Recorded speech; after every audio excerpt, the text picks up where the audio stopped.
हिंदी अध्याय 281 मेरे भीतर। पिछला अध्याय। अगला अध्याय। माइकल को ठीक होने के लिए कई हफ्तों तक स्कूल से छुट्टी लेनी पड़ी। हालांकि वॉर रूम के सार का उपचार हो जाने के बाद भी माइकल स्कूल वापस नहीं लौटा। इसके बजाय वह रूनिक गेट से होते हुए ओरिजिन एक्सपेंस में वापस चला गया। ओरिजिन एक्सपेंस में कदम रखते ही माइकल तुरंत कई सारे समन्स से घिर गया।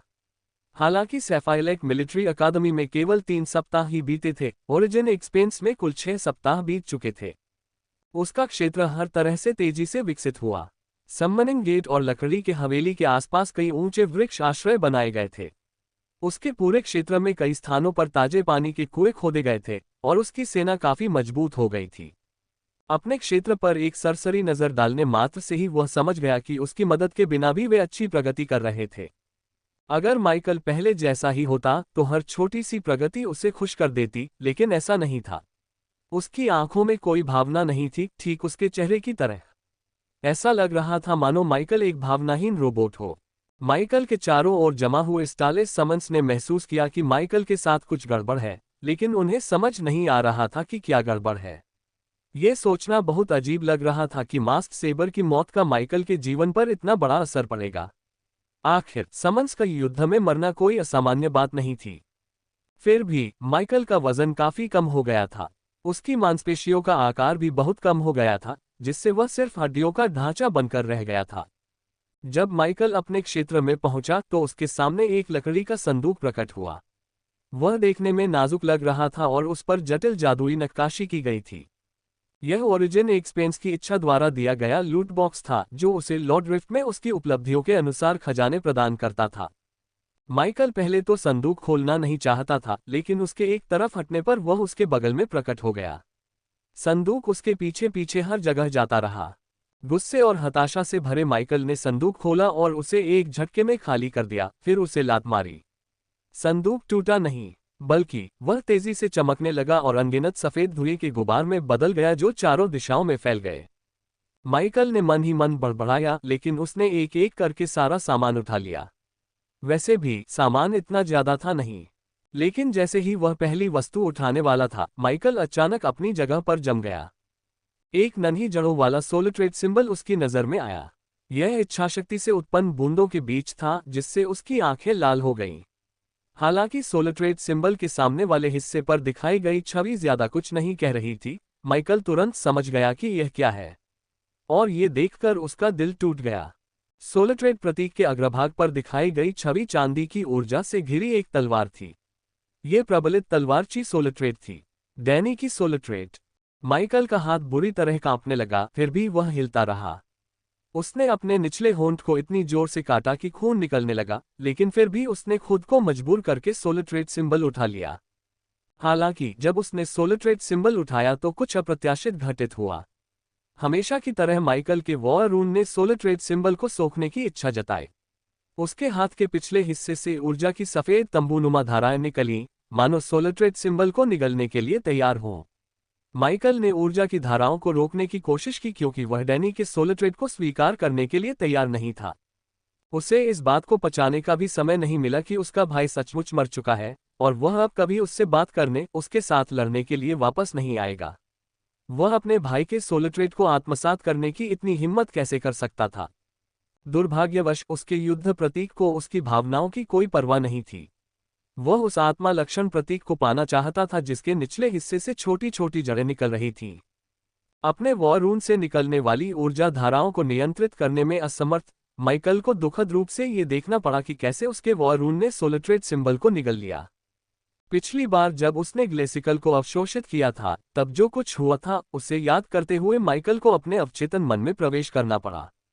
वह ऊर्जा के विशाल सफेद स्तंभ के सामने प्रकट हुआ और उसने देखा कि प्रबलित तलवार ची सोलिट्रेट प्रकाश के गोले के भीतरी क्षेत्र में जड़ जमा चुका है। माइकल को प्रकाश के गोले का विस्तार करने और सोलिट्रेट के लिए एक सॉकेट बनाने के लिए अपने सोलस्टार फ्रैगमेंट खर्च करने की भी आवश्यकता नहीं पड़ी। सोलिट्रेट ने जड़ जमा ली और मजबूती से अपनी जगह पर स्थापित हो गया, जिसके बाद उसके दिमाग में सूचनाओं का सैलाब उमड़ पड़ा। माइकल ने प्रबलित तलवार ची के कई रहस्य सीख लिए, लेकिन वह इससे खुश नहीं हो सका। उसे एक और सोलिट्रेट मिल गया था, वो भी 5 स्टार सोलिट्रेट, लेकिन वह इसे डैनियल को इस्तेमाल करते देखना चाहता था। अपने भाई के आत्मिक गुण की शक्ति को अपने भीतर महसूस करते हुए माइकल का हृदय भारी हो गया। वहीं साथ ही साथ उसके पूरे अस्तित्व में भावनाओं का उथल पुथल मच गया। उसका भाई मर चुका था, लेकिन डैनियल का एक अंश हमेशा उसके साथ रहेगा। माइकल को इस बारे में क्या सोचना चाहिए, ये ठीक से समझ नहीं आ रहा था। उसने अपना सीना पकड़ लिया और लंबी सांस ली, फिर उसने बाकी सामान उठा लिया। वहां 5 वस्तुएं थीं, जिनमें से 2 वे शेष सामग्रियां थीं जिनकी माइकल को टेलीपोर्टेशन एरे बनाने के लिए आवश्यकता थी। मुझे लगता है कि आपको इस पर एक नज़र डालनी चाहिए। वहां एक नोट भी था, स्वयं वसीयत का एक संदेश, एक अंगूठी जैसी कलाकृति और एक चाबी का गुच्छा जो एक छोटे ताबूत जैसा दिखता था। अंगूठी गहरे लाल रंग की थी और उस पर लाल ड्रैगन का सिर उकेरा हुआ था। लाल ड्रैगन को देखते ही माइकल का मन हुआ कि वह अंगूठी को फेंक दे। लाल ड्रैगन की पौराणिक ज्वाला ही उसके भाई के अब उसके आसपास न होने का कारण थी। बेशक वह सारा दिन लाल ड्रैगन की नक्काशी को घूरना नहीं चाहता था। दुर्भाग्यवश माइकल को अंगूठी से अपार शक्ति का अनुभव हो रहा था। यहाँ तक कि टैच लेक और टैरोस की द्वितीय श्रेणी की उत्कृष्ट कलाकृतियों से भी उतनी शक्ति नहीं निकल रही थी जितनी कि उसके हाथ में मौजूद द्वितीय श्रेणी की अंगूठी से निकल रही थी। एक प्राकृतिक 6 स्टार टियर 2 कलाकृति। धिक्कार है, माइकल ने शाप दिया, यह महसूस करते हुए कि अगर उसे संकट के समय अपने अधीनस्थों की रक्षा करने के लिए पर्याप्त मजबूत रहना है तो वह अंगूठी को फेंक नहीं सकता। माइकल को ये पक्का नहीं था कि अब वह क्या करना चाहता है, लेकिन उसके दिल ने उसे बताया कि वह अपने अधीनस्थों को नहीं छोड़ सकता, अन्यथा वह अपने माता पिता से बेहतर नहीं होगा। अगर मैंने किसी को भी छोड़ दिया तो डैनी मुझे कभी माफ नहीं करेगा। माइकल ने अपने दिल में उठ रहे दर्द को नजरअंदाज करते हुए प्राकृतिक पौराणिक श्रेणी के द्वितीय स्तर के कलाकृति को एक तरफ रख दिया। अगर वह गहरे दुख से व्याकुल न होता तो माइकल उस अंगूठी कलाकृति को लेकर बेहद खुश होता, लेकिन वह ऐसा नहीं कर सकता था, अभी नहीं। अंगूठी रखने के बाद माइकल चाबी का गुच्छा भी रखना चाहता था। उस पर जटिल जादुई नक्काशी की गई थी, फिर भी वह कोई कलाकृति नहीं थी।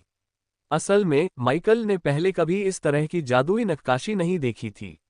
वे बेहद जटिल थीं और किसी ऐसे व्यक्ति के लिए समझना बहुत मुश्किल था जिसे ठीक से सिखाया न गया हो और जिसे इस समय इस बात से कोई फर्क नहीं पड़ता था कि यह डिब्बा क्या है।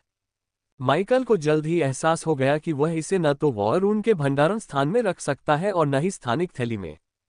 किसी कारणवश ताबूत की छोटी सी चाबी का गुच्छा रखा नहीं जा सका। माइकल कुछ देर तक ताबूत को देखता रहा। ताबूत को देखते देखते उसे समय का एहसास ही नहीं रहा। माइकल को समझ नहीं आ रहा था कि ऐसा क्यों हो रहा है, पर चाबी का गुच्छा मानो उसके भाई की रक्षा न कर पाने की उसकी अक्षमता का मजाक उड़ा रहा हो और साथ ही उसे शांत भी कर रहा हो। ताबूत को देखते देखते उसे ऐसा लगा जैसे जो कुछ हुआ था वह उतना बुरा नहीं था जितना उसने सोचा था, बल्कि उससे भी बुरा था, फिर भी उतना बुरा नहीं था। इससे उसे ऐसा महसूस हुआ मानो वह जब तक जीवित है भाग्य को अपने वश में कर सकता है। फिर भी भाग्य को अपने वश में करने की क्षमता होने के बावजूद माइकल अपने भाई की रक्षा करने में असमर्थ रहा। यह बेहद निराशाजनक था। एक शांत करने वाला आभा मंडल, क्या यही है? माइकल ने थोड़ी देर बाद चाबी का गुच्छा अपनी बेल्ट में लगाते हुए सोचा। ये चाबी का गुच्छा उसे उन चीजों की निरंतर याद दिलाता रहेगा जो उसने खो दी, भले ही उसने उन्हें बचाने के लिए अपना पूरा प्रयास किया था। यह इस बात की याद दिलाता रहेगा कि जीवन अनिश्चित है। चाबी का गुच्छा अपनी बेल्ट से बांधने के बाद माइकल ने अंगूठी निकाली, जिसे उसने स्वाभाविक रूप से प्रकट होने वाली शक्ति के कारण ड्रैगन माइट रिंग नाम दिया। यह एक ड्रैगन की शक्ति का आभास कराती थी, हालांकि यह लाल ड्रैगन की पूर्ण शक्ति से काफी कमजोर थी। उसने ऊर्जा की एक सफेद धारा छोड़ी और ड्रैगन माइट रिंग आर्टिफैक्ट को अपने वॉर रूम से धीरे धीरे बांध लिया ताकि उसे कोई नुकसान न हो। आर्टिफैक्ट का ग्रेड जितना ऊंचा होता है उसकी बाहरी शक्ति उतनी ही अधिक होती है। भले ही उसने लॉर्ड रिफ्ट में अपना टाइफिन आर्मर सेट आर्टिफैक्ट खो दिया हो, लेकिन माइकल के पास अभी भी कुछ और आर्टिफैक्ट मौजूद थे। इसलिए उसे उम्मीद करनी पड़ी कि ड्रैगन माइट को अपने वॉर रूम से जोड़ने से कोई समस्या नहीं होगी। कुछ कलाकृतियों की अपनी अलग इच्छा भी होती थी। बंधी हुई कलाकृतियों की पूरी शक्ति को उजागर करने से पहले उन्हें वश में करना या उनसे समझौता करना आवश्यक होता था। ड्रैगन माइट को बांधते समय माइकल को कुछ प्रतिरोध का सामना करना पड़ा, लेकिन उसने हार नहीं मानी। इसके विपरीत माइकल ने अपने क्रोध और रोष का इस्तेमाल करते हुए ड्रैगन माइट को भेदने का रास्ता बना लिया। लाल ड्रैगन उसके इतने कष्टों का एक कारण था। वह जितना इसके बारे में सोचता, ड्रैगन माइट का मानसिक प्रतिरोध उसे उतना ही कमजोर लगने लगता। पौराणिक कलाकृति को धारण करने के बाद माइकल को शारीरिक शक्ति या सहनशक्ति में कोई खास अंतर महसूस नहीं हुआ। पौराणिक कलाकृति के बाहरी संवर्धन से उसकी ताकत, समझ या सहनशक्ति में कोई वृद्धि नहीं हुई। इसके बजाय इसने माइकल के मस्तिष्क को उन्नत किया। उसकी स्मृति में सुधार हुआ और माइकल को तुरंत पता चल गया कि एक साथ कई काम करना अब बहुत आसान हो गया है। उसकी मानसिक शक्ति में जबरदस्त वृद्धि हुई थी। ड्रैगन माइट की बंधन प्रक्रिया 1 घंटे के भीतर पूरी हो गई और उसके वॉर रूम से बहुत सारे आर्टिफैक्ट्स को जोड़ने से कोई प्रतिकूल प्रभाव नहीं पड़ा। वास्तव में ड्रैगन माइट का संवर्धन अन्य आर्टिफैक्ट से अलग था, जिससे माइकल अपने वॉर रूम से और अधिक आर्टिफैक्ट्स जोड़ सकता था, बशर्ते वे उसकी मानसिक शक्ति को और अधिक न बढ़ाएं। इस समझ के साथ माइकल ने स्वयं विल द्वारा लिखा गया नोट उठाया। लॉर्ड रिफ्ट से उसे जो भी लाभ हुआ था उसकी उसे कोई परवाह नहीं थी, लेकिन किसी न किसी रूप में उसे उम्मीद थी कि ओरिजिन एक्सपेंस की विल फैंक्स के प्रति दयालु होगी, भले ही सिर्फ एक बार के लिए ही सही। नोट उठाते ही माइकल ने उसे चुपचाप पढ़ा, लेकिन अंत में वह पहले से कहीं अधिक भ्रमित हो गया। सर्वोच्च उपलब्धियों वाले सितारे की चमक सबसे तेज हो, उनका प्रकाश बुझते तारे की चिंगारियों को फिर से प्रज्वलित करे, उनकी शापित आत्मा भाग्य को अपनी इच्छा अनुसार मोड़े। धिक्कार है इस पर, ये सब क्या बकवास है, माइकल ने चिट्ठी पढ़ते ही गुस्से से कहा। उसने दांत पीसते हुए खुद को मूर्ख समझा कि उसने वसीयत में उदारता की उम्मीद क्यों की थी। ओरिजिन एक्सपेंस, तुम भाड़ में जाओ। माइकल ने वसीयत का नोट 2 बार पढ़ा और फिर निराशा में उसे एक तरफ रख दिया। विल शायद उसे कुछ बताने की कोशिश कर रहा हो, लेकिन माइकल का दिमाग इस समय ठीक से काम नहीं कर रहा था। उसका दिमाग सुस्त महसूस हो रहा था और उसे ऐसा लग रहा था जैसे कोई उसके दिल को दर्दनाक तरीके से निचोड़ रहा हो। उसने कमजोरी से अपना सिर उठाया, तभी उसने देखा कि उसके चारों ओर मौजूद ताराहीन सम्मन जमीन पर पड़े उठने की कोशिश कर रहे थे। ड्रैगन माइट की उपस्थिति ताराहीन सम्मनों पर भारी पड़ रही थी, जिससे वे जमीन पर गिर पड़े थे। उनकी आंखों में भय देखकर माइकल ने ड्रैगन माइट की उपस्थिति को तुरंत खारिज कर दिया। अब जब उसने पौराणिक अंगूठी को अपने युद्ध प्रतीक से बांध लिया था, तो ये काफी आसान हो गया था। वह स्वाभाविक रूप से उत्सर्जित ड्रैगन माइट को आसानी से नियंत्रित कर सकता था। स्टारलेस समन्स माइकल की मदद से जमीन से उठे। एक पल के लिए उन्होंने थोड़ी सी आशंका के साथ माइकल की ओर देखा, फिर उन्हें याद आया कि माइकल ने अब तक उनके साथ कितना अच्छा व्यवहार किया था। समन्स ने माइकल की आंखों में आश्चर्य और अपराधबोध भी देखा, जिससे उनके मन में पनप रहा डर दूर हो गया कि कहीं उनका स्वामी उनसे नाराज तो नहीं है। आपको चौंकाने के लिए मुझे खेद है। मुझे उम्मीद नहीं थी कि कलाकृति की उपस्थिति इतनी प्रबल होगी, माइकल ने कमजोर स्वर में कहा और सम्मन को जमीन से उठने में मदद की। उसके बाद उसने खुद को बहाना बनाकर वहां से विदा लिया, जबकि उसकी निगाहें पौराणिक अंगूठी कलाकृति पर टिकी हुई थीं। उसे आभास हुआ कि रिंग आर्टिफैक्ट में स्वाभाविक रूप से निकलने वाली ड्रैगन शक्ति के अलावा एक और शक्ति है। उसने रिंग आर्टिफैक्ट के भीतर अपनी ऊर्जा प्रवाहित करने से पहले बाकी सभी से कुछ दूरी बनाए रखी। रिंग आर्टिफैक्ट के भीतर कुछ सेकंड तक ऊर्जा प्रवाहित करने के बाद माइकल को कुछ दिलचस्प महसूस हुआ। एक्सट्रैक्शन सोलिट्रेट सक्रिय हो गया, जिससे ड्रैगन माइट के भीतर की मूल ऊर्जा एक्सट्रैक्शन की शक्ति में परिवर्तित हो गई।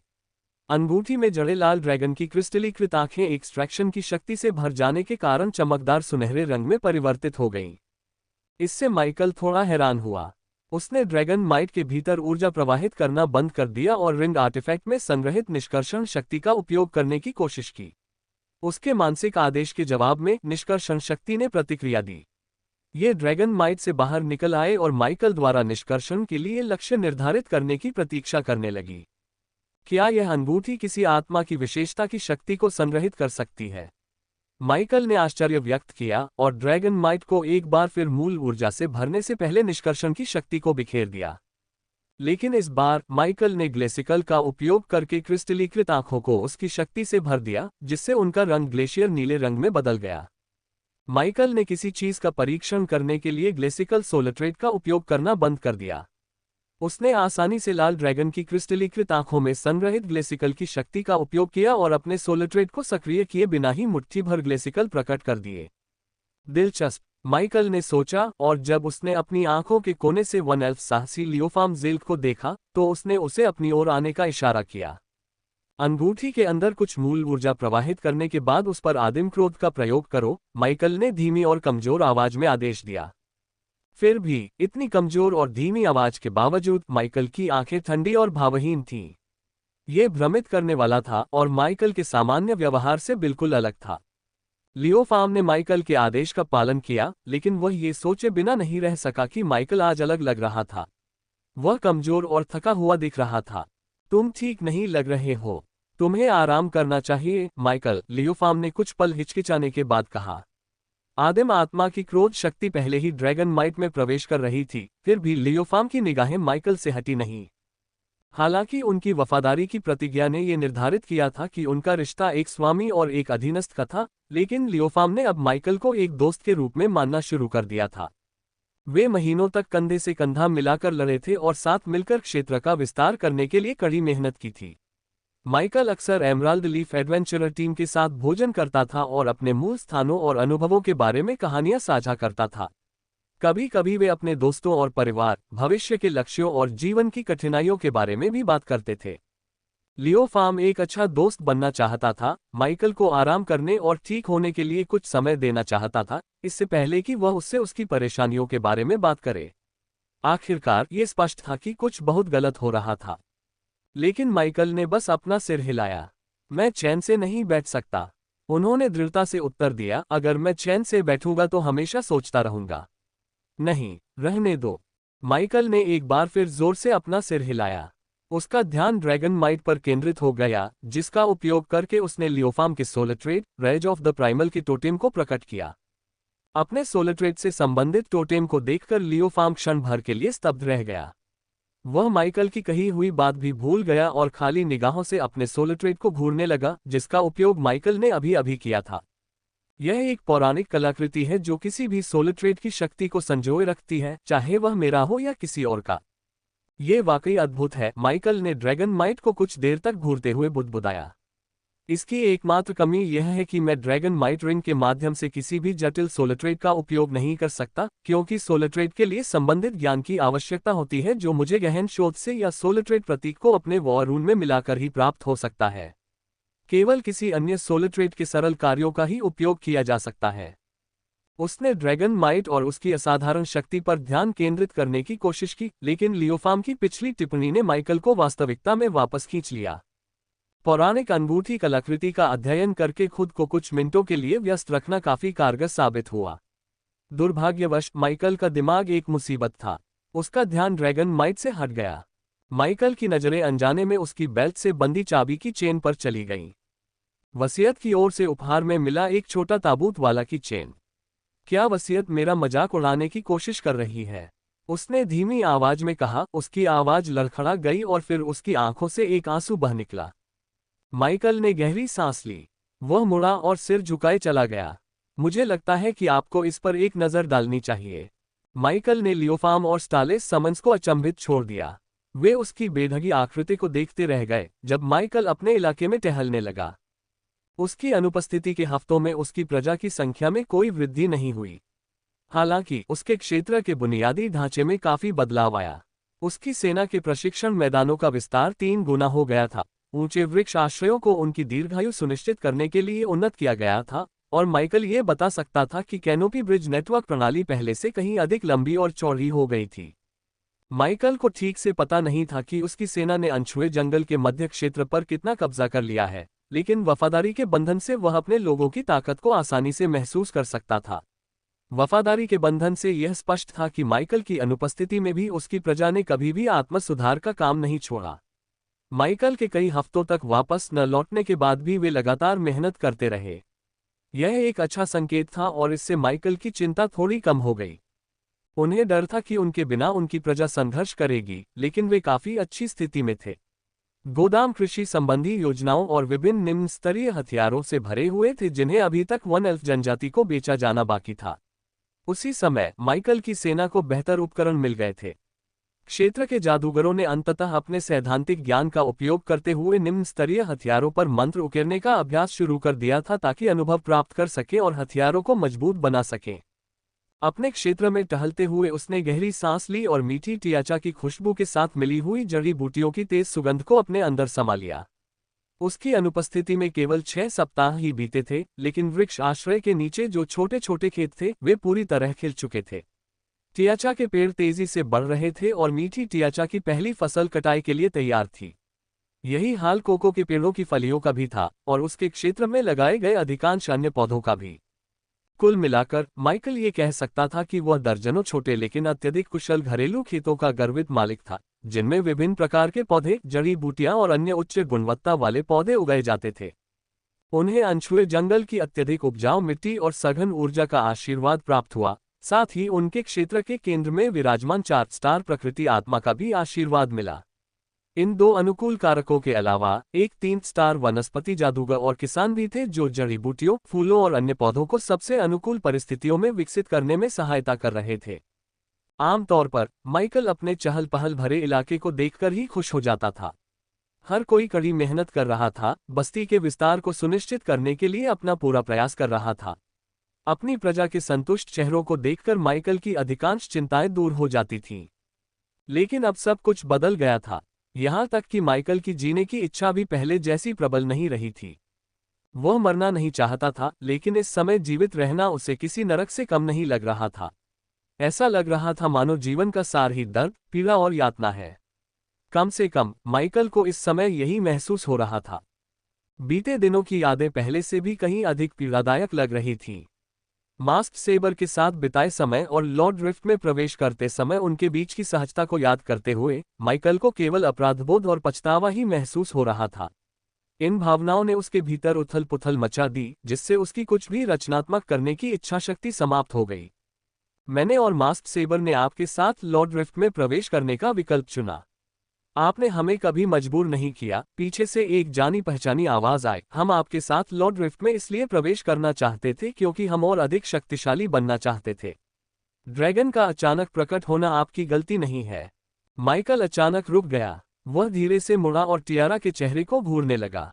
उसके चेहरे पर भावहीनता थी और होंठ कसकर बंद थे। माइकल को इस तरह घूरे जाने से थोड़ी असहजता महसूस हुई, लेकिन उसने कुछ नहीं कहा। ऐसा नहीं था कि वह कुछ कह नहीं सकता था, बल्कि माइकल को समझ नहीं आ रहा था कि क्या कहे। टियारा सही थी।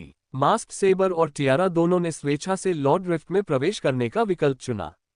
वे वहां मौजूद खतरों से पूरी तरह अवगत थे, जिनमें मृत्यु भी शामिल थी। सबसे पहले तो दरारों के अंदर मृत्यु दर काफी अधिक मानी जाती थी। लॉर्ड रिफ्ट में प्रवेश करने की इच्छा रखने वाला हर व्यक्ति जानता था कि वह अपार धन और खजाने प्राप्त करने के सुनहरे अवसर के बदले अपनी जान जोखिम में डाल रहा है। इसके बावजूद माइकल खुद को पूरी तरह से माफ नहीं कर सका। ये देखकर अच्छा लगा कि तुम ठीक हो, माइकल ने टियारा की ओर देखते हुए कहा, मानो बात को चतुराई से मोड़ने की कोशिश कर रहा हो। उसके बाल पहले से छोटे थे, लेकिन इसके अलावा वह बिल्कुल ठीक थी। जब माइकल को होश आया तो वफादारी के बंधन के कारण उसे एहसास हो गया था कि टियारा जीवित है। टियारा की चोटें माइकल जितनी गंभीर नहीं थीं। ड्रैगन की सांस उन तक पहुंचने पर माइकल ने अपनी पूरी शक्ति का इस्तेमाल करते हुए खुद को टियारा के सामने कर दिया था। फिर भी टियारा बहुत जल्दी ठीक हो गई, जो काफी आश्चर्यजनक था क्योंकि उनके क्षेत्र में कोई बड़ा वैद्य नहीं था। एक पुजारी था, लेकिन उसे चमत्कारिक वैद्य नहीं कहा जा सकता था। हम सिल्वरफैंग्स घाव भरने में माहिर हैं। सिल्वरफैंग टाइगर फोल्क अपनी दृढ़ता के लिए जाने जाते हैं। हम असाधारण योद्धा हैं और जीवित रहने में भी माहिर हैं। जब तक हमारे शरीर में एक भी सांस बाकी है, हम नहीं मरेंगे, टियारा ने गर्व से कहा। फिर उसका ध्यान एक बार फिर माइकल की ओर चला गया।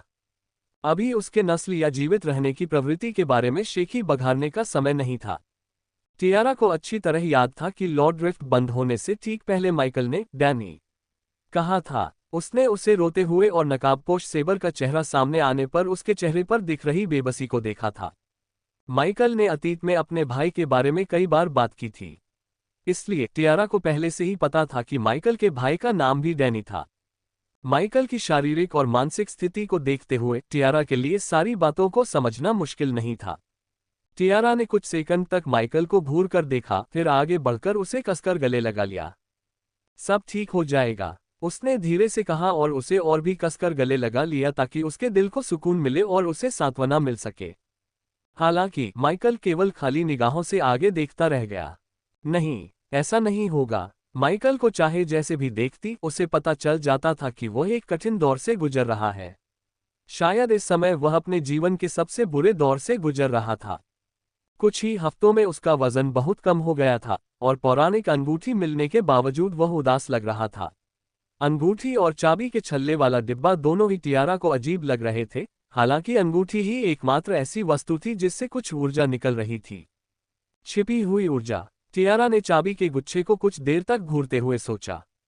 वह कई मिनट तक माइकल को गले लगाए खड़ी रही, यहां तक कि माइकल के ये कहने के बाद भी कि बस करो, वह उसे छोड़ना नहीं चाहती थी। टियारा जानती थी कि माइकल उसे छोड़ने और पीछे हटने का आदेश दे सकता था, लेकिन उसने ऐसा कभी नहीं किया। उसका प्रतिरोध शुरू से ही कमजोर था, अगर उसे प्रतिरोध कहा भी जा सकता था तो। टियारा को महसूस हुआ कि माइकल का प्रतिरोध धीरे धीरे टूट रहा है। उसने उसके गर्मजोशी भरे आलिंगन को स्वीकार कर लिया और कुछ देर बाद उसने भी उसे गले लगा लिया। उसकी आंखों से आंसुओं की मोटी मोटी बूंदें बहने लगी और वह धीरे धीरे रोने लगा। माइकल अपने अधीनस्थों के सामने कमजोर और लाचार नहीं दिखना चाहता था, लेकिन डैनी की मौत ने उसे पूरी तरह से झकझोर दिया था। उसे ऐसा लग रहा था जैसे उसे फिर से अकेला छोड़ दिया गया हो और इस बार उसके पास सहारा देने वाला कोई नहीं था। उसका दिमाग और दिल दोनों ही बुरी तरह उलझे हुए थे। क्या तुम इस बारे में बात करना चाहते हो? माइकल द्वारा टियारा पर अपनी पकड़ ढीली करने के बाद टियारा ने धीरे से पूछा। माइकल पीछे हट गया और सिर हिलाने ही वाला था कि उसकी नज़र टियारा पर पड़ी। उसने देखा कि टियारा उसे घूर रही थी। उसकी आंखों में न तो उपहास था और न ही कोई पूर्वाग्रह। भले ही माइकल इसे स्वीकार न करना चाहे, लेकिन उसकी हालत गंभीर थी। उसे शारीरिक रूप से कोई चोट नहीं लगी थी, लेकिन ये सच था कि पिछले 2 हफ्तों से उसने नामात्र का ही खाना पीना किया था। वह कोई व्यायाम भी नहीं करता था और अस्पताल में बिस्तर पर पड़ा रहता था, दिन भर अपने भाई के बारे में सोचता रहता था और खालीपन को घूरता रहता था। वह बार बार खुद को कोसता रहा कि सब कुछ उसी की गलती है और अपने भाई को न पहचानने की उसकी मूर्खता कितनी बड़ी थी। माइकल को अपनी मूर्खता और अनियंत्रित लालच के लिए खुद से नफरत होने लगी, जिसकी वजह से अंततः डैनी की मृत्यु हुई। टियारा ने पहले तो उसे दूर से ही देखा था, लेकिन अब वह सचमुच उसके लिए चिंतित हो रही थी।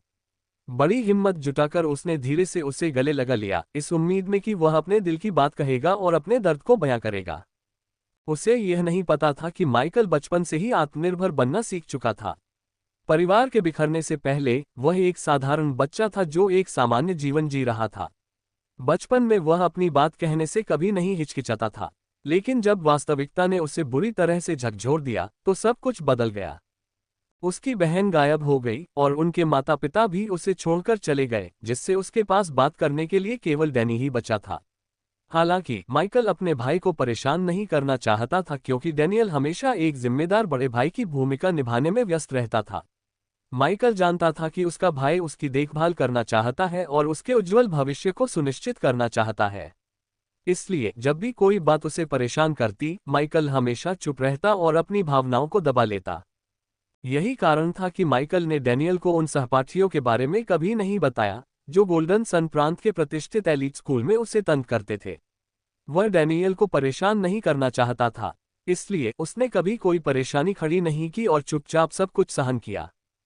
हालांकि माइकल एक स्वतंत्र स्वभाव का युवक था और अपनी गहरी परेशानियों को खुलकर साझा नहीं करता था, फिर भी उसे लगा कि उसे टियारा को अपनी स्थिति के बारे में बताना ही होगा। टियारा उसके साथ तब से थी जब से उसने अपना युद्ध चिन्ह प्रकट किया था। वह उसे कभी भी अपनी प्रजा या अधीनस्थ नहीं मानती थी। उसका वंश बिल्कुल भी साधारण नहीं था और उसमें सामाजिक कौशल भी उत्कृष्ट थे। वह माइकल के प्रति सहानुभूति रखती थी और किसी प्रियजन को खोने के बाद उसके जीवन के सबसे कष्टदायक दौर से उबरने में उसकी मदद कर सकती थी। कम से कम माइकल को यही महसूस हो रहा था जब वह उसकी आंखों में गहराई से देख रहा था। बहुत लंबे समय बाद माइकल ने अपने परिवार के अलावा किसी और के सामने अपने दिल की बात कही। भले ही यह उसके गहरे भावों को व्यक्त करने का एक छोटा सा प्रयास ही क्यों न हो, महत्वपूर्ण बात यह थी कि माइकल ने किसी और पर इतना भरोसा करना शुरू कर दिया कि वह भी एक इंसान है, भावनाओं से भरा एक प्राणी। एक ऐसा इंसान जिसे भी चोट लग सकती है। वह न तो भावनाहीन रोबोट था, न ही अजेय अमर प्राणी। माइकल बस एक साधारण युवक था। कई घंटे पलक झपकते ही बीत गए, लेकिन माइकल ने बोलना बंद नहीं किया। आखिरकार उसने टियारा को अपनी सारी स्थिति के बारे में बता दिया। शुरुआत इस बात से की कि माइकल और डैनियल को एक दूसरे का ख्याल रखना पड़ता है और वे दोनों अकेले ही पले बड़े हैं। उनके पास सहारा देने के लिए सिर्फ एक दूसरे का ही हाथ है। माइकल ने टियारा को अपनी कठिनाइयों, झेली गई परेशानियों और अपने गृह एलिरा पर जीवन कैसा था, इसके बारे में विस्तार से बताया। उसने कई ऐसी घटनाओं को याद किया जिनसे उसे गहरी आहें भरनी पड़ी, गुस्सा आया और उसने दूसरों को कोसना भी शुरू कर दिया, लेकिन अच्छी यादें भी काफी थीं। माइकल के जीवन की सुखद यादें ज्यादातर उसके भाई के साथ जुड़ी हुई थीं। उन दिनों को याद करके माइकल के होठों पर हल्की सी मुस्कान खिल उठी। सबसे हास्यास्पद यादें ताज़ा होने पर वह बीच बीच में हल्की सी हंसी हंस देता था। कुछ ही देर बाद माइकल का मूड उदास हो गया, जिससे उस कमरे में उदासी छा गई जहां वह और टियारा एक दूसरे से बात करने के लिए बैठे थे। फिर भी माइकल ने अपने अतीत के बारे में बात करना जारी रखा। एक बार जब उसने बोलना शुरू किया तो युवा लॉर्ड एक अदम्य शक्ति बन गया। उसके दिल का दर्द कम नहीं हुआ, लेकिन माइकल को अपने दिल की सारी बातें बताकर सुकून मिला, और उसे ये भी पता नहीं था कि मास्क सेबर डैनी था। माइकल कुछ और बार रोया, जिससे टियारा ने एक संकेत समझा और उसे फिर से कसकर गले लगा लिया। हालांकि दिल खोलकर रोने में उसे शर्म आ रही थी, लेकिन माइकल को यह एहसास था कि इससे उसके दिल का बोझ कुछ कम हो रहा है। वह अब भी दर्द में था और दुखी था, लेकिन यह भी स्पष्ट था कि अगर उसने अब हार मान ली तो डैनियल उससे नफरत करेगा। डैनियल के साथ बिताए पलों को याद करके माइकल को जीने की इच्छाशक्ति फिर से हासिल करने की ताकत मिली। माइकल अभी भी उदास था। यह उदासी कुछ समय तक बनी रही। हालांकि टियारा से बात करने से उसकी भूख और प्यास फिर से जाग उठी। माइकल ने दोबारा खाना पीना शुरू कर दिया। जब टियारा ने माइकल को खाते पीते देखा तो उसे भी राहत महसूस हुई। माइकल की कहानी सुनकर उसे अपने परिवार और अपनी जाति की याद आ गई, जिससे उसके दिल में उदासी की एक लहर दौड़ गई। मुझे उम्मीद है कि वे सब ठीक होंगे। मुझे आप सबकी बहुत याद आती है, उसने धीरे से कहा, और ये शब्द उसके होठों से निकलने के बाद ही उसे कुछ एहसास हुआ। आज से पहले टियारा को अपने परिवार और जाति के बारे में बात करने की अनुमति नहीं थी। यहाँ तक कि सिल्वर फैंग टाइगर फोल्क के बारे में भी उसके विचारों पर सख्त पाबंदी थी। जब भी वह उनके बारे में कुछ याद करने की कोशिश करती, उसे हल्का सिरदर्द होने लगता, जो याद करने की कोशिश करने पर और भी बढ़ जाता। वह केवल अपने प्रशिक्षण और सिल्वर फैंग टाइगर फोल्क की सदस्य होने के बारे में ही सोच और बात कर पाती थी। लेकिन अब जब वह अपने परिवार, दोस्तों और अपनी जाति के बारे में सोच सकती थी, तो टियारा को लगा कि प्रतिबंध हटा दिए गए हैं। अफसोस की बात है कि प्रतिबंध हटाए नहीं गए थे। बस इतना था कि प्रतिबंध पहले जितना सख्त नहीं था। इतने लंबे समय बाद अपने परिवार के बारे में सोचने और बात करने से उसका दिल खुश हो गया। उसकी आंखों में आंसू भर आए और उसने सहज ही माइकल की ओर देखा। क्या आप मेरे अतीत के बारे में थोड़ा सुनना चाहेंगे? मुझे यकीन नहीं है कि मेरी कहानी को आपकी कहानी से बदलने से आपको बेहतर महसूस होगा, लेकिन मैं आपको आश्वस्त कर सकती हूँ कि मेरी कहानी कम से कम आपकी कहानी जितनी ही दर्दनाक है। टियारा ने स्थिति को हल्का करने के लिए एक हल्के फुल्के मजाक के साथ कहा। मुझे लगता है कि आपको इस पर एक नज़र डालनी चाहिए। हालांकि माइकल केवल टियारा को भावहीनता से देखता रह गया। उसे हमेशा से सिल्वर फैंग टाइगर फोल्क के इतिहास और टियारा के अतीत में दिलचस्पी रही थी, लेकिन ये जानकर कि ये दर्दनाक था, उसे हिचकिचाहट होने लगी। अगर डैनी की मौत के बाद उससे अपने अतीत की घटनाओं के बारे में बात करते हुए भी उसे इतना दर्द हो रहा था, तो टियारा को कैसा लगेगा? इसके बारे में ज्यादा मत सोचो। मुझे पता है कि तुम्हारी इसमें दिलचस्पी है, टियारा ने हल्के अंदाज में कहा और फिर बोली, दर्दनाक यादें हमेशा वैसी ही रहेंगी। समय इन जख्मों को पूरी तरह से नहीं भर पाएगा। तुम्हारे दिल पर हमेशा गहरे निशान रह जाएंगे जो तुम्हें जिंदगी भर परेशान करेंगे। टियारा की बातें सुनकर माइकल केवल सिर हिला सका। उन्होंने धीमी आवाज में कहा, समय बस आपको दर्द से निपटने में मदद करता है और उस दर्द के साथ जीना सिखाता है। उनकी बातों से टियारा को सहमति मिल गई। चूंकि आपको कहानी में दिलचस्पी है, तो चलिए मैं आपको इसके बारे में बताती हूँ, टियारा ने इंतजार करते करते थककर कहा। ये सब मेरे जन्म से बहुत पहले शुरू हुआ था। बीस्ट फोक्स का महान युद्ध प्लेकुर सौरमंडल में तबाही मचा रहा था।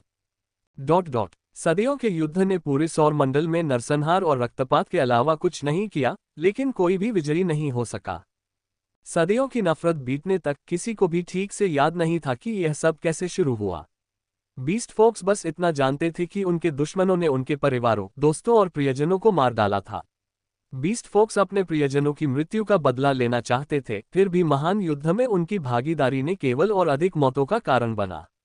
मृतकों के प्रियजन अपने दुश्मनों से नफरत करते रहे, भले ही वे भी केवल बदला लेना चाहते थे, टियारा ने धीरे धीरे और बिना रुके कहा। ऐसा लग रहा था मानो टियारा का पाठ उसकी अपनी जाति से संबंधित ही न हो, और जैसे उसने इतिहास की किताब से पाठ की नकल की हो।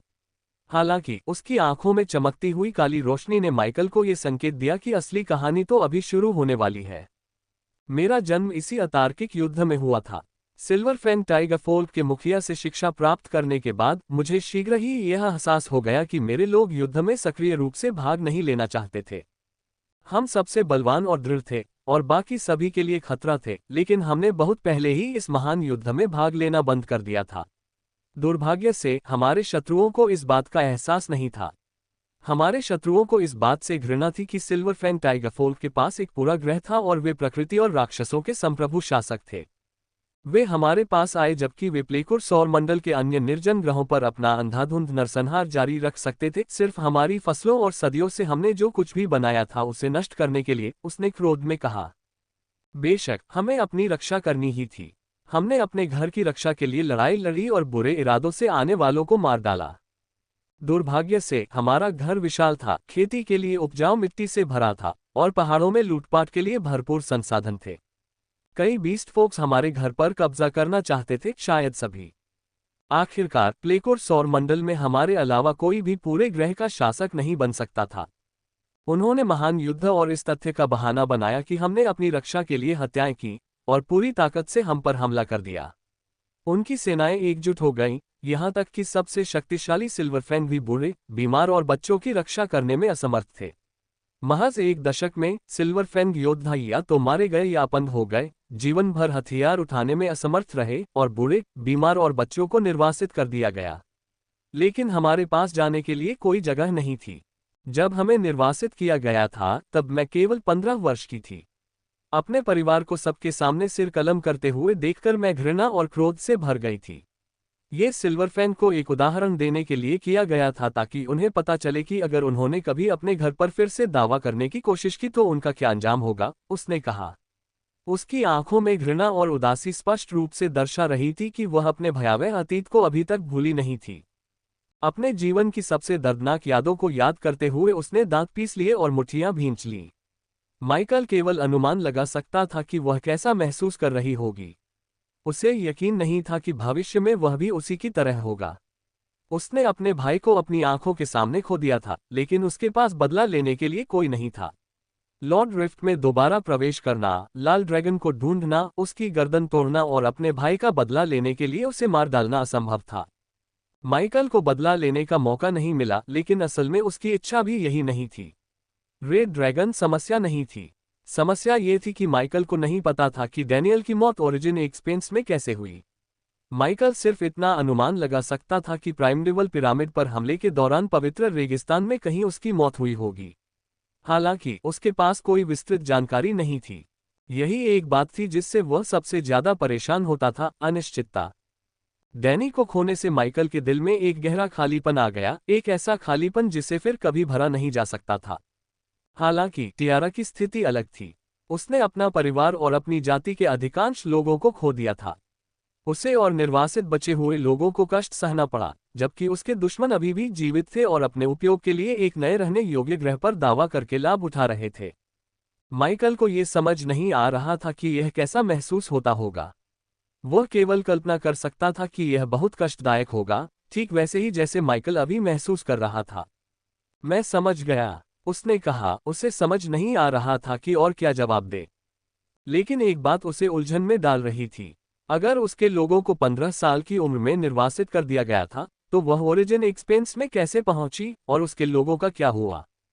आपकी दर्द भरी कहानी सुनने के बाद ये पूछना शायद थोड़ा अनुचित लगे, लेकिन कुछ बातें हैं जो मुझे समझ नहीं आ रही हैं, माइकल ने कहा। उसकी आंखों की चमक से पता चल रहा था कि अपने भाई की मृत्यु के बाद पहली बार वह किसी बात को लेकर सचमुच उत्सुक था। टियारा वास्तव में यही चाहती थी कि ऐसा हो। उसने अपनी कहानी का संक्षिप्त विवरण इसलिए नहीं सुनाया कि लोग उस पर दया करें या ऐसा कुछ और।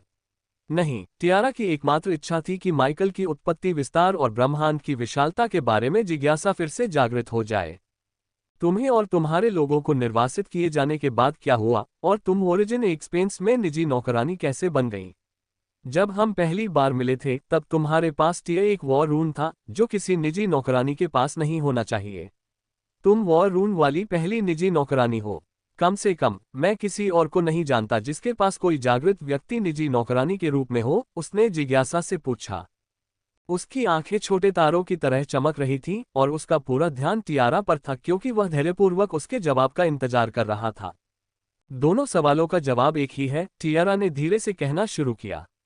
ये सुनने में जटिल लग सकता है, लेकिन ये बहुत सरल है। सभी जागृत प्राणी अपने जीवन काल में उपलब्धियां अर्जित करते हैं। ये उपलब्धियां उन कारकों में से एक हैं जिनका उपयोग ओरिजिन एक्सपेंस की इच्छाशक्ति द्वारा आपके समन के रूप में स्टार रेटिंग निर्धारित करने के लिए किया जाता है। लेकिन उपलब्धियों का उपयोग करने का यही एकमात्र तरीका नहीं है। वास्तव में उपलब्धियां मुद्राओं के समान हैं। इनका उपयोग और आदान प्रदान किया जा सकता है। टियारा के बोलते ही माइकल को स्वाभाविक रूप से लॉर्ड रिफ्ट और उसमें किए गए योगदान के बदले मिले लूट बॉक्स का ख्याल आया। उसने कल्पना की कि उसका योगदान भी टियारा द्वारा बताई गई उपलब्धियों के समान ही था। दोनों ही तरह से जातियां उपलब्धियां भी अर्जित करती हैं और सिल्वर फैंग टाइगरफोल्क के सभी जागृत सदस्यों द्वारा अर्जित सभी उपलब्धियों का उपयोग करके हम इच्छाशक्ति के साथ समझौता करने और उत्पत्ति विस्तार में शरण पाने में सक्षम हुए। भले ही कुछ पुराने सिल्वर फैंग्स ने कभी युद्ध प्रतीक प्रकट नहीं किया, जबकि मेरे जैसे अन्य सिल्वर फैंग्स इतने छोटे थे कि उन्हें अपने युद्ध प्रतीक प्रकट करने का अवसर ही नहीं मिला। उसने होठों पर हल्की मुस्कान के साथ समझाया। जब तक हम शरणस्थल के लाभों का आनंद लेना चाहते हैं, तब तक हमें ओरिजिन एक्सपेंस की वसीयत की शर्तों को पूरा करना होगा, टियारा ने आगे कहा, जिससे माइकल को स्थिति का मोटा मोटा अंदाजा लगाने के लिए पर्याप्त जानकारी मिल गई। तब वसीयत ने तुम्हें बुलाया और तुमने उसकी पुकार पर ध्यान दिया और अनछुए जंगल में मेरी निजी दासी बन गई। माइकल ने अपनी बात पूरी की। टियारा ने सिर हिलाकर इसकी पुष्टि की। ये भाग्य था या संयोग, ये तो पता नहीं, माइकल ने धीरे से खुद से कहा, लेकिन टियारा ने अपना सिर हिला दिया। ये भाग्य है, ये हमेशा से ऐसा ही रहा है, उसने कहा और धीरे से जोड़ा, कम से कम मैं तो यही मानती हूँ। माइकल थोड़ा हैरान था। उसे उम्मीद नहीं थी कि ओरिजिन एक्सपेंस की इच्छा टियारा को अपनी जाति और ओरिजिन एक्सपेंस में आने के बारे में बोलने की अनुमति देगी। पहले उस पर पाबंदी थी, जिसका मतलब था कि कुछ तो बदला होगा। हालांकि माइकल को यह नहीं पता था कि वह क्या था। राब डी अल्फा एस नोवेल सीओमाइक्रोन एम। हालांकि उसने सिल्वर फैंग टाइगरफोक के बारे में ज्यादा रहस्य नहीं बताए, फिर भी माइकल उसके द्वारा साझा की गई थोड़ी बहुत जानकारियों से उत्सुक हो गया। उन्होंने बीस्ट फोक, उसके पेस्टी और क्या वह बदला लेना चाहती है, इस बारे में और अधिक बात करने के लिए एक दूसरे के साथ अधिक समय बिताने का फैसला किया। माइकल को ये जानने की उत्सुकता थी कि क्या टियारा की नफरत उसे बदला लेने के लिए प्रेरित कर रही थी, या वह सिल्वर फैंग टाइगरफोल्क को रहने और घर बसाने के लिए कोई और जगह खोजने में मदद करना चाहती थी। आखिरकार ओरिजिन एक्सपेंस में शरण लेने के बाद उन्हें जो घर मिला था, वह ओरिजिन एक्सपेंस के सामान्य इलाकों जैसा बिल्कुल नहीं था। टियारा माइकल को उस जगह के बारे में और भी बहुत कुछ बताना चाहती थी जहां उन्होंने शरण ली थी, लेकिन जब उसने उस शरणस्थल के बारे में विस्तार से बताने की कोशिश की तो उसे असहनीय सिरदर्द होने लगा। फिर भी माइकल को टियारा से इतनी जानकारी मिल गई कि उसे समझ आ गया कि बदला लेना उसकी सर्वोच्च प्राथमिकता नहीं थी। यदि संभव हुआ तो वह अपनी भविष्य की उपलब्धियों का उपयोग सिल्वर फैंग टाइगरफोल्क को शरणस्थल से मुक्त कराने और उनके लिए कोई दूसरा घर खोजने में करेगी। आखिरकार उन्हें फिलहाल ओरिजिन एक्सपेंस की इच्छा का पालन करने के लिए विवश होना ही था, चाहे वह कोई भी आदेश जारी करे। अगर सिल्वर फैंग्स में से एक भी व्यक्ति ओरिजिन एक्सपेंस के आदेश को मानने से इनकार कर देता, तो बाकी सभी को भुगतना पड़ता और उन्हें ओरिजिन एक्सपेंस से बाहर निकाल दिया जाता, बशर्ते उनके पास वो अरुण न हो। जब टियारा ने माइकल से और भी रहस्य बताने की जिद की, तो माइकल ने उसे शांत करने की कोशिश की। टियारा ने सिरदर्द से जूझते हुए भी विल द्वारा नियंत्रित पागलखाने और अन्य स्थानों के बारे में कुछ तथ्य बताने की कोशिश की। आपको और कुछ बताने की जरूरत नहीं है।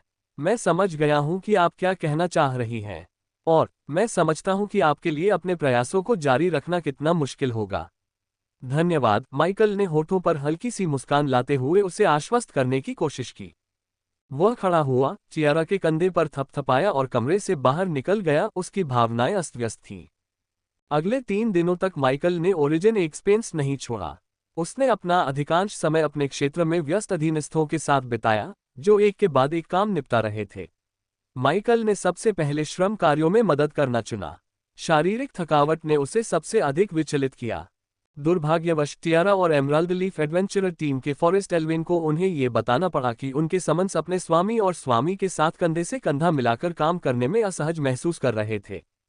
वे माइकल पर भरोसा करते थे और उन्हें अपना स्वामी मानकर बहुत पसंद करते थे, लेकिन इससे एक खास बात नहीं बदलती थी, वह उनके स्वामी थे, मित्र नहीं। माइकल की जिम्मेदारियां उनसे अलग थीं और उनकी शक्ति भी। अधिकांश समन को बुनियादी या सरल कार्य दिए जाते थे। उन्हें अपने वरिष्ठों के आदेश का पालन करना होता था। इनमें से अधिकतर कार्य श्रम और क्षेत्र के विस्तार से संबंधित थे। इस बीच माइकल को सब कुछ नियंत्रित और निगरानी करनी थी। वह उनके क्षेत्र का केंद्र और सबसे शक्तिशाली योद्धा था। माइकल को लड़ते हुए देखने वाला हर कोई उसकी असाधारण युद्ध क्षमता से भलीभांति परिचित था और जानता था कि वह साधारण नहीं था। वह विशेष था और सम्मन्स लॉर्ड के रूप में उसका दर्जा भी उतना ही खास था। चूंकि माइकल नहीं चाहता था कि उसके समन्स असहज महसूस करें, इसलिए उसने किसी और चीज पर ध्यान केंद्रित करने का फैसला किया। उसने Tiara, emerald leaf adventurer team और अपने राक्षस साथियों के साथ अधिक समय बिताना शुरू कर दिया। इस छोटी सूची में उसका पालतू ब्लड और डेमन मंकी किंग सन डेमोस भी शामिल था। हालांकि माइकल ने प्रशिक्षण या शिकार पर जाने के लिए समय नहीं निकाला। वह अपना अधिकांश समय कई बातों पर सोचने और विचार करने में व्यतीत करता था। इसमें अपने भाई की मृत्यु की कड़वी सच्चाई को स्वीकार करना भी शामिल था। माइकल पहले तो दूसरों को परेशान नहीं करना चाहता था, लेकिन फिर भी वह उनसे घंटों बातें करता रहा और यह जानकर उसे काफी मदद मिली कि उसके पास बात करने के लिए लोग मौजूद हैं। फिर भी माइकल का मनोबल कम था। पहले की तुलना में सब कुछ थोड़ा अलग था। माइकल के लिए यह बात स्वीकार करना थोड़ा मुश्किल था कि घर लौटने पर उससे मिलने के लिए कोई नहीं होगा। उद्धरण चिन्ह ...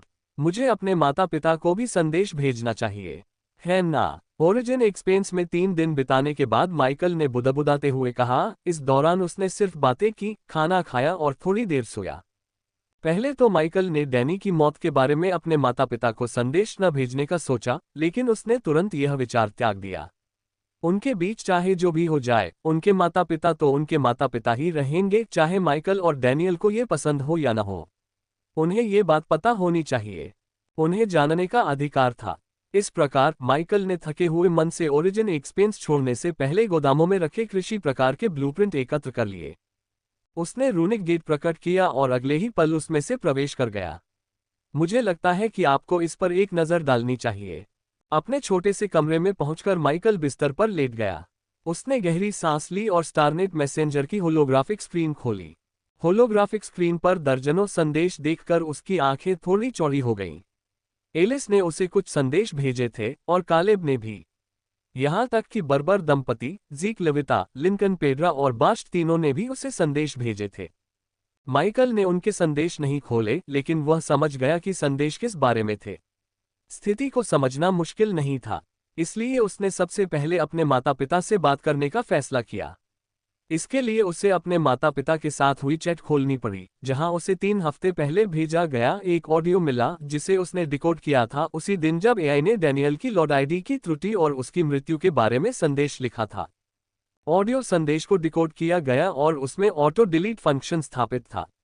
ऑडियो सुनने के 5 मिनट बाद ये स्वचालित रूप से डिलीट हो जाता और स्टारनेट मैसेंजर के सर्वर पर मौजूद इसकी सामग्री नष्ट हो जाती। अपने माता पिता से चैट करते समय माइकल और डैनियल कभी भी टेक्स्ट मैसेज नहीं भेज पाते थे। ऐसे मैसेज भेजने के कुछ ही सेकंड बाद डिलीट हो जाते थे और ऑडियो क्लिप के साथ भी ऐसा ही होता था। इसलिए माइकल को ऑडियो को डिकोड करके उसी कोड का उपयोग करके जवाब देना पड़ता था। यह एक झंझट भरा काम था और माइकल इसे यथासंभव टालना चाहता था। फिर भी उसने ऑडियो संदेश सुना। हमने देखा कि डैनियल की लॉर्ड आईडी नष्ट हो गई है। शायद कोई त्रुटि हुई हो जिससे सुनहरा समय बाधित हुआ हो, लेकिन हम अभी भी इसका उपयोग कर सकते हैं। अगर हम जल्दी करें तो हमारे पास पुनरुत्थान अनुष्ठान पूरा करने के लिए पर्याप्त समय होगा ताकि यह सुनिश्चित हो सके कि डैनियल को हमारे किसी क्षेत्र में बुलाया जाए, भले ही वह एक सम्मन के रूप में हो। जितनी जल्दी हो सके हमें संदेश भेजें। अनुष्ठान पूरा करने के लिए हमें उसकी कुछ चीजों की आवश्यकता है। उनके माता पिता के ऑडियो संदेश की सामग्री अजीब थी। माइकल ने इसे दूसरी बार सुना, जिससे उसकी आंखें सिकुड़ गईं और उसका चेहरा लाल हो गया। उनकी आवाज में तो उदासी का नामोनिशान भी नहीं है।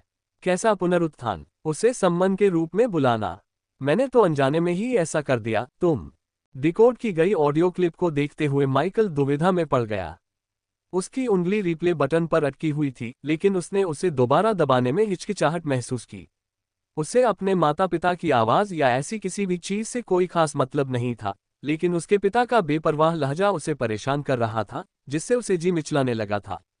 अंत में 3 मिनट तक पूर्ण सन्नाटा छाए रहने के बाद माइकल ने अपने माता पिता के ऑडियो संदेश का जवाब भेजा। मैंने उसे बुलाया और मैंने उसे अपनी आंखों के सामने मरते हुए देखा। मैंने उसे बुलाया और मुझे पता भी नहीं था कि वह वही है।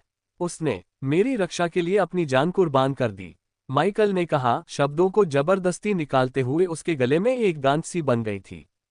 उसकी आंखों से आंसू बह रहे थे और जब उसने ऑडियो उनके माता पिता को भेजा तब उसे एहसास हुआ कि वह जमीन पर बैठा रो रहा था। भले ही टियारा और अपनी प्रजा के साथ ओरिजिन एक्सपेंस में बिताए गए समय ने माइकल को थोड़ा शांत कर दिया हो, लेकिन उसके माता पिता के भावनाहीन संदेश ने उसे एक बार फिर तोड़ दिया। माता पिता द्वारा उन्हें छोड़ दिए जाने के बाद उनका उनसे कोई खास रिश्ता नहीं रह गया था, दोनों भाइयों का भी नहीं, लेकिन अगर वे अपने बड़े बेटे की मौत से इतने बेअसर थे तो अब वह उन्हें अच्छे लोग नहीं मान सकता था। क्या बच्चों को सिर्फ एक अधूरी बातचीत और कुछ पैसों के साथ छोड़ देना ही काफी बुरा नहीं था? अब कुछ भी समझ में नहीं आ रहा था और माइकल का मन कर रहा था कि वह अपने माता पिता पर चिल्लाए और उन्हें बताए कि उनके फैसले की वजह से वह और उसका भाई कितने दुखी रहे हैं और उन्हें किन किन मुश्किलों से गुजरना पड़ा है। शायद अगर उन्हें अकेला न छोड़ा गया होता तो डैनियल की मौत न होती, वो भी 2 बार। माइकल को पूरा यकीन था कि वे उनकी मदद के लिए कुछ कर सकते थे ताकि वे शापित वंश के वंशज होने के नाते आने वाली हर चुनौती का सामना करने के लिए तैयार हो सकें। क्या ये बहुत बड़ी अपेक्षा थी?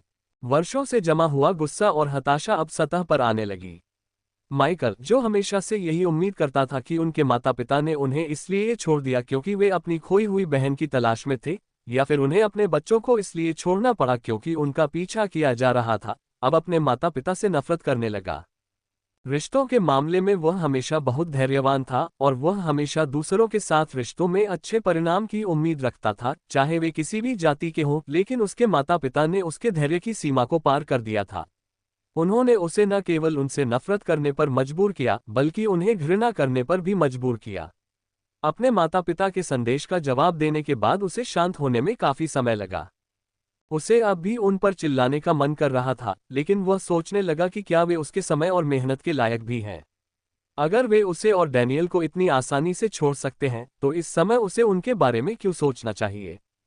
माइकल ने गहरी सांस ली और जमीन से उठ खड़ा हुआ। वह अपने कमरे से निकला और धीरे धीरे बार्थोलोम्यू शॉप की ओर चल पड़ा। बार्थोलोम्यू कॉर्पोरेशन के साथ हुए सौदे के बाद भी उसका कोई बड़ा लेन देन अधूरा था। अब इसे पूरा करने का समय आ गया था। बार्थोलोम्यू कॉर्पोरेशन के साथ समझौता हुए लगभग 1 महीना बीत चुका था और एमराल्ड लीफ एडवेंचरर टीम ने कृषि से संबंधित अधिक से अधिक ब्लूप्रिंट प्राप्त करने के लिए पूरी कोशिश की।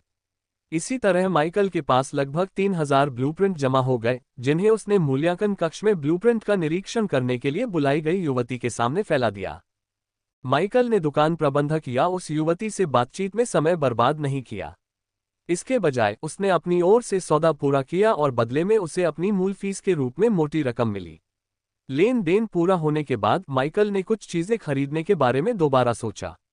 उसे लॉर्ड रिफ्ट से प्राप्त कीमती शरीर के अंग भी बेचने थे।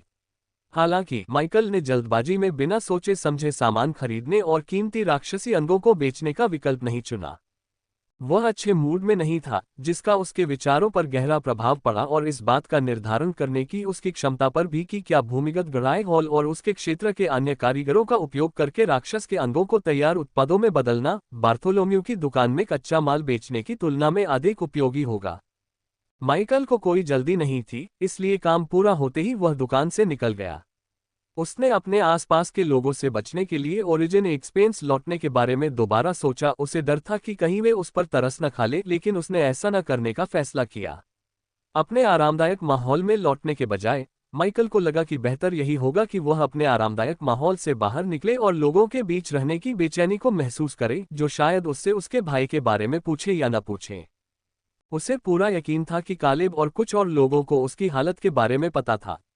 अगर उन्हें नहीं भी पता था तो भी किसी का लगातार 3 हफ्ते तक क्लास से गैरहाजिर रहना और उसके जैसा दिखना, आंखों के नीचे काले घेरे वाला एक ज़ॉम्बी जैसा दिखना बहुत ही दुर्लभ था।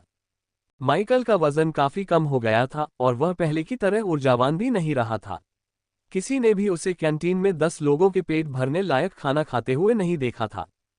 कोई कितना भी मंदबुद्धि क्यों ना हो, ये समझना असंभव नहीं था कि माइकल के जीवन में कुछ बड़ा घटित हुआ होगा और इसका उस पर गहरा प्रभाव पड़ा होगा, जिससे उसके चेहरे से मुस्कान गायब हो गई होगी। सिल्वरियन शील्ड के लिमिट ब्रेकर कोर्स के प्रशिक्षण हॉल में ध्यान भटकाने की उम्मीद में माइकल धीरे धीरे अकादमी के विशाल परिसर में चलने लगा। उसकी चाल धीमी थी और उसके कंधे थोड़े झुके हुए थे, लेकिन कुछ छात्रों द्वारा उसे थोड़ा आश्चर्यचकित होकर देखने के बावजूद वह आगे बढ़ता रहा। जिन छात्रों से उसकी मुलाकात हुई वे उसके सहपाठी थे और पहले माइकल से लड़ चुके थे। वे जानते थे कि वह पहले कैसा व्यवहार करता था और कितना ऊर्जावान था। माइकल अब अपने पुराने आत्मविश्वास से भरे रूप में बिल्कुल नहीं दिख रहा था, हालांकि उसका गंजा सिर पहले जैसा ही था। ऐसा लग रहा था मानो माइकल के बाल अब कभी दोबारा नहीं उग पाएंगे, क्योंकि उसके बाल कई बार जल चुके थे। साथ ही छात्रों की हैरान निगाहें अपने ऊपर पड़ते देख माइकल ने गहरी सांस ली। असहज तो था, पर उतना बुरा नहीं जितना उसने सोचा था। शायद वह अपने भाई को अपनी आंखों के सामने मरते देखने की दर्दनाक याद के साथ जीना सीख पाएगा। आखिरकार उसे इस सदमे से उबरना ही था, चाहे कुछ भी हो जाए। इसे स्वीकार करके आगे बढ़ने के अलावा कोई और रास्ता नहीं था। जैसे ही वह उस विशाल जंगल से गुजरा, जिसका इस्तेमाल ज्यादातर प्लांट टाइप सोलर ट्रेट्स वाले अवेकेंड और एजिलिटी टाइप अवेकेंड अपने पार्कोर कौशल को जंगल में प्रशिक्षित करने और अपने सोलर ट्रेट्स को सबसे बहुमुखी तरीके से प्रशिक्षित करते रहने के लिए करते थे, माइकल ने अपनी आंख के कोने से कुछ देखा। उनकी तीव्र संवेदनशीलता ने उन्हें अपने ऊपर टिकी निगाहों को भांपने की क्षमता प्रदान की। यही कारण था कि उन निगाहों का उन पर पड़ना उन्हें असहज लग रहा था। हालांकि सबसे असहज करने वाली बात यह थी कि बार्थोलोम्यू शॉप से निकलने के बाद से ही 3 निगाहें उस पर टिकी हुई थीं। पहले तो माइकल को लगा कि शायद कालेब और कुछ अन्य लोग ये जानने की कोशिश कर रहे होंगे कि वह क्या कर रहा है ताकि उससे बात करने का अच्छा मौका मिल सके। लेकिन उसकी पैनी नजरों ने माइकल को कालेब, बर्बर जोड़े और लिमिट ब्रेकर कोर्स के अन्य सदस्यों को प्रशिक्षण हॉल के प्रवेश द्वार के सामने खड़े देखा। प्रशिक्षण हॉल का प्रवेश द्वार माइकल के वर्तमान स्थान से 1 किलोमीटर से अधिक दूर था, लेकिन वह आसानी से समझ गया था कि न तो कालेब और न ही बर्बर दंपति उसकी ओर देख रहे थे। वास्तव में उन्होंने अभी तक उसके आगमन पर ध्यान भी नहीं दिया था। कुछ गड़बड़ थी, ये भांपते ही माइकल रुक गया। उसने बाईं ओर देखा जहां एक छोटी सी इमारत थी। यह एक निगरानी मीनार की प्रतिकृति थी जिसका उपयोग ओरिजिन एक्सपेंस में तीरंदाज अभ्यास के लिए करते थे। उसने अपना सिर झुकाया और दिशा बदलकर सीधे निगरानी मीनार की ओर चल पड़ा, जबकि तीनों निगाहें अब भी उस पर टिकी हुई थीं। लगता है तुम उतने निकम्मे नहीं हो जितना अफवाहें कहती हैं। तुमने हमारी मौजूदगी को भी भांप लिया। जब माइकल पहरेदार मीनार के सामने रुका तो उसके पीछे से एक युवक की आवाज सुनाई दी। लगभग माइकल की ही उम्र का एक युवक पहरेदार मीनार के पीछे से बाहर निकला। उसने माइकल को तिरस्कार भरी नजर से देखा और उपहास भरी मुस्कान के साथ मुस्कुराने लगा। लेकिन तुम्हारी समझदारी ही तुम्हारे बारे में एकमात्र प्रभावशाली बात है, और ये तथ्य कि तुम बिना कोई नंबर पाए लगातार 3 हफ्तों तक क्लास छोड़ सकते हो। युवक बोलता रहा, उसकी कर्कश आवाज हर पल और ठंडी होती जा रही थी। या फिर यह मरे हुए भाई का फायदा है? माइकल ने अपनी आंखें सिकुड़ी। उसका गुस्सा भड़क उठा और वह वाइवंटूट भाला प्रकट करने ही वाला था कि तभी एक और युवक पहरेदार मीनार के पीछे से बाहर निकला। मुझे लगता है कि आपको इस पर एक नजर डालनी चाहिए। वे जुड़वां थीं, दोनों के सुनहरे बाल और बड़ी बड़ी नीली आंखें थीं। उनकी त्वचा चिकनी और चेहरे की बनावट बेहद खूबसूरत थी। इस बात से वे दोनों युवक अच्छी तरह वाकिफ थे। उन्होंने रेशमी कपड़े पहने थे जिससे उनकी खूबसूरती और भी निखर रही थी, और उन्हें देखना एक मनमोहक दृश्य था। अफसोस की बात है कि उनके मुंह से निकलने वाली निरर्थक बातें उनकी मनमोहक सूरत के बिल्कुल विपरीत थीं। मुझे उम्मीद नहीं थी कि उसका छात्र ऐसा दिखेगा। काफी समय हो गया किसी को मरे हुए जैसा दिखते हुए देखे हुए, लंबे जुड़वां भाई ने कहा। वह अपने ही विचारों पर हल्का सा हंसा और थोड़ी देर बाद बोला, शायद वह अपने भाई जैसा दिखना चाहता है। छोटा जुड़वा भाई भी अपने भाई की हंसी में शामिल हो गया, जबकि माइकल उन्हें भावहीन चेहरे से देखता रहा। तुम क्या चाहते हो? माइकल ने ठंडे स्वर में पूछा। उसने अपनी भावनाओं को नियंत्रित करने की कोशिश में अपनी मुट्ठियां भींच ली, लेकिन जैसे जैसे जुड़वां बच्चे उसका और उसके भाई का मजाक उड़ाते रहे, ये करना उसके लिए और भी मुश्किल होता गया। हालांकि माइकल को अब उनकी आवाजें सुनाई नहीं दे रही थीं। गुस्से से उसकी आंखें लाल हो चुकी थीं, और 2 खास बातों की वजह से वह बड़ी मुश्किल से खुद को रोक पा रहा था। पहली बात, लंबी जुड़वां बहन ने पूछा कि क्या वह सचमुच उसका छात्र है। सुनने में यह कोई खास बात नहीं लग सकती, लेकिन माइकल तुरंत समझ गया कि लंबी जुड़वां बहन उसका कहकर एलिस जेनोविया का जिक्र कर रही थी। बहुत कम लोगों को पता था कि माइकल एलिस से व्यक्तिगत प्रशिक्षण ले रहा था। सैफाइल एक मिलिट्री अकादमी के उन गिने चुने छात्रों में से एक काले भी होगा जिसे इस व्यक्तिगत प्रशिक्षण के बारे में पता होगा, क्योंकि युद्ध चिन्ह प्रकट होने के बाद वह प्रशिक्षण कार्यक्रम का हिस्सा बन गया था। इसके अलावा केवल शिक्षक और प्रोफेसर ही उसकी समय सारिणी देख सकते थे। लेकिन यह वह अहम बात नहीं थी जिसकी वजह से माइकल को उन गुंडों से सावधान रहना पड़ा। सबसे बड़ा कारण ये था कि जुड़वां भाई उसके पीछे पीछे चल रहा था, जबकि उसे पूरी तरह पता था कि उसका भाई हाल ही में गुजर चुका है। माइकल को पूरा यकीन था कि एलिस उसके भाई की मौत के बारे में कालेब के अलावा किसी को नहीं बताएगी।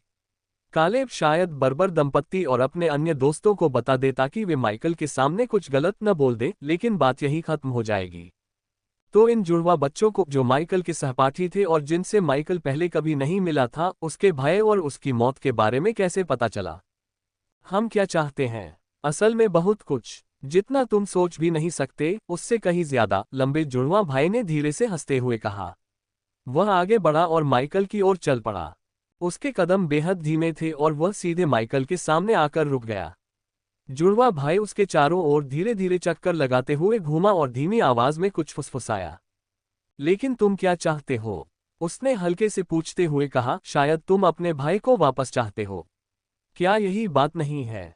माइकल ने अपनी मुट्ठियां भींचना जारी रखा। उसने अपने दांत भींचे और एक गहरी सांस ली। Ra and alpha sun omicron V epsilon L C omicron M. हालांकि माइकल को ठीक से पता नहीं था कि अभी क्या हो रहा है, लेकिन वह समझ गया था कि जुड़वां बच्चे उसे उकसाने के लिए यहाँ आए हैं। वे शायद उसके हमले का इंतजार कर रहे थे। कम से कम माइकल का यही अनुमान था। वह उन्हें वह संतुष्टि नहीं देना चाहता था, इसलिए उसने उनकी बातें सहन की।